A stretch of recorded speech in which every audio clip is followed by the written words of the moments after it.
Salam persaudaraan dari Bukit Sandar Matahari Ledalero. Kami menyapamu semua dalam senandung ucap salam dalam Sang Sabda. Bacaan Injil dan Renungan hari ini edisi 10 Oktober 2022, Senin, Pekan Biasa ke-28, disusun dan dibawakan oleh Frater Liber Madur SWD. Selamat mendengarkan.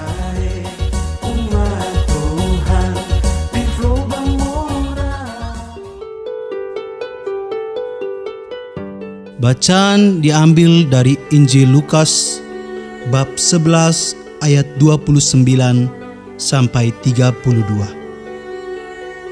Sekali peristiwa, Yesus berbicara kepada orang banyak yang mengerumuni Dia. Angkatan ini adalah angkatan yang jahat. Mereka menuntut suatu tanda, tetapi mereka tidak akan diberi tanda selain tanda Nabi Yunus. Sebab sebagaimana Yunus menjadi tanda bagi orang-orang Niniwe, demikian pula lah Anak Manusia akan menjadi tanda bagi angkatan ini. Pada waktu penghakiman, ratu dari selatan itu akan bangkit bersama orang dari angkatan ini, dan ia akan menghukum mereka.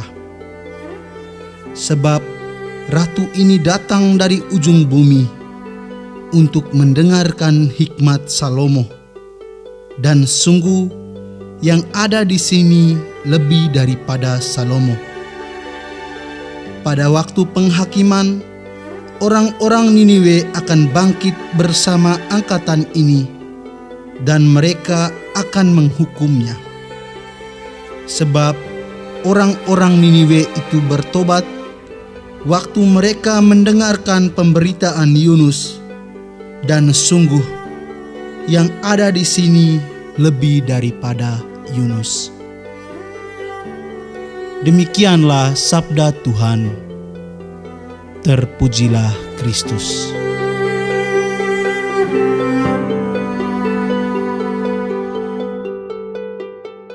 Bapak, Ibu, saudara-saudari pencinta Sang Sabda yang terkasih, judul renungan kita kali ini ialah "Jadilah dirimu sebagai tanda kehadiran Allah". Kedatangan Yesus di tengah dunia tidak serta-merta diterima begitu saja oleh orang-orang yang dijumpainya, oleh orang-orang yang mendengar, bahkan oleh mereka yang menyaksikan secara langsung akan segala sesuatu yang dibuatnya.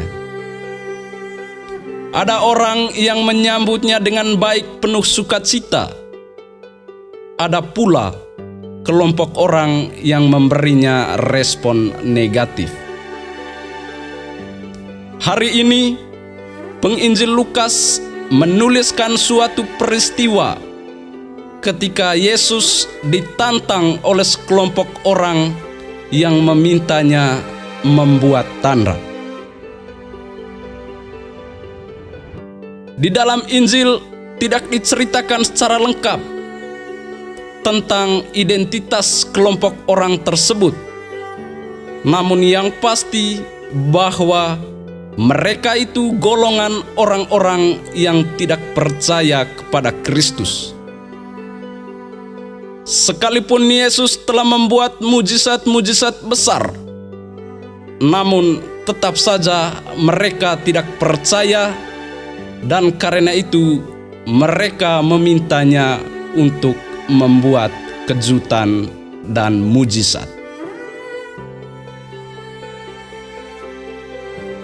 Mungkin agak aneh, sebab Yesus yang memiliki kuasa justru tidak melakukan apa-apa terhadap permintaan kelompok tersebut. Ia malah mengecam kelompok itu sebagai orang-orang jahat dan menyinggung soal tugas perutusan Nabi Yunus kepada orang-orang di Niniwe. Angkatan ini adalah angkatan jahat, dan kepada mereka tidak akan diberikan tanda baru selain tanda Nabi Yunus.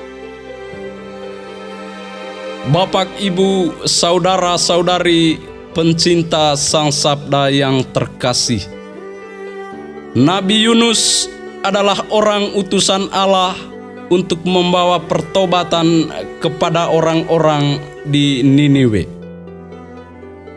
Di dalam Alkitab tidak diceritakan pada waktu pertama kali Yunus tiba di sana, saat ikan besar memuntahkan dirinya ke pinggir pantai.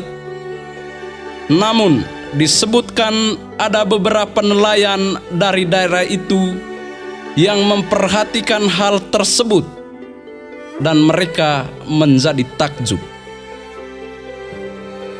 Melalui para nelayan itu, cerita tentang Nabi Yunus pun tersiar di seluruh Niniwe, dan semua orang, mulai dari raja sampai masyarakat kecil, menjadi percaya dan bertobat. Dengan itu, maka jelas bahwa Yesus sama sekali tidak bermaksud untuk tidak memenuhi permintaan kelompok tersebut. Namun, baginya yang paling penting ialah iman itu mesti lahir dari hati yang tulus. Iman mesti tumbuh dari suatu kesadaran diri.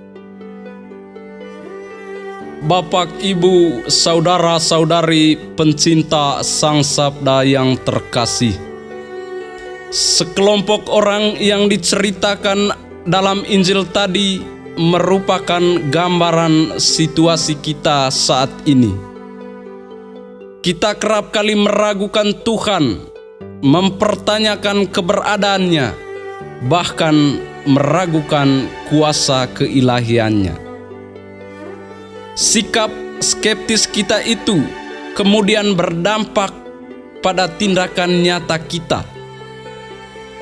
Tidak jarang kehadiran kita dalam kehidupan bersama menjadi batu sandungan bagi orang lain, menjadi penghambat dalam membangun kehidupan sosial yang baik, dan menjadi biang runtuhnya kehidupan rumah tangga yang harmonis. Para pemimpin tidak lagi menunjukkan dirinya sebagai pembawa solusi atas setiap persoalan masyarakat. Para guru tidak lagi menunjukkan dirinya sebagai pendidik yang berbudi luhur.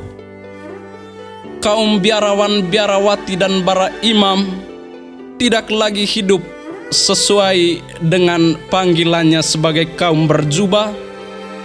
Para suami tidak menampilkan dirinya sebagai kepala rumah tangga. Ia sibuk dengan kesenangan-kesenangannya pribadi. Kaum ibu tidak lagi memperhatikan kebutuhan anak-anak. Ia sibuk dengan urusan kecantikannya. Demikian pula anak-anak tidak lagi patuh terhadap orang tuanya. Bapak, Ibu, saudara-saudari pencinta Sang Sabda yang terkasih, tanda yang menyertai Nabi Yunus sesungguhnya hanyalah tanda kecil, tetapi dapat membuahkan pertobatan yang besar bagi orang-orang di Niniwe. Seperti Nabi Yunus yang diutus untuk mempertobatkan orang-orang di Niniwe, demikian pula kita diutus Allah untuk membawa tanda kehadirannya dalam kehidupan bersama, dalam kehidupan dengan orang lain yang ada di sekitar kita. Oleh karena itu, bertindaklah sesuai dengan identitas diri kita masing-masing. Para pemimpin, perhatikanlah persoalan dalam masyarakat. Para guru, perhatikanlah anak didikmu.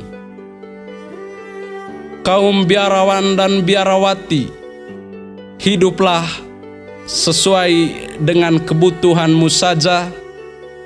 Jangan mengumpulkan harta dan kekayaan, sebab itu bukanlah tanda kehadiran Allah. Para suami, uruslah kebutuhan anak dan istrimu. Para ibu, perhatikanlah kebutuhan anak-anakmu. Anak-anak, patuhlah terhadap orang tuamu. Itulah tanda yang bisa kita tunjukkan bahwa Allah hadir di tengah-tengah kita. Allah Tritunggal Maha Kudus, kasih-Mu sungguh luar biasa untuk hidup kami. Bantulah kami untuk melihat semuanya itu. Bukalah mata hati kami untuk beriman kepadamu dan melaksanakan ajaran-Mu dalam kehidupan nyata sesuai dengan panggilan kami masing-masing. Amin.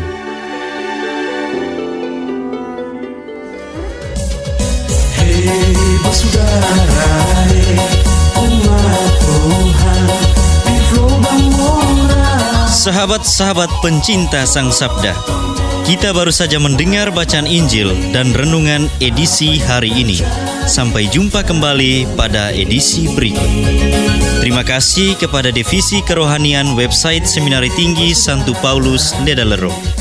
Semoga Sang Sabda menjiwai seluruh pengalaman hidup kita hari ini. Tuhan memberkati kita sekalian. Amin. Dalam satu hati, di dalam kasih Yesus.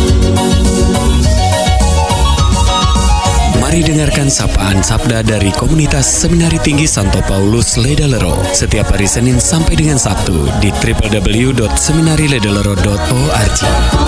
Sampai lagu maju, subat tunggu bagus.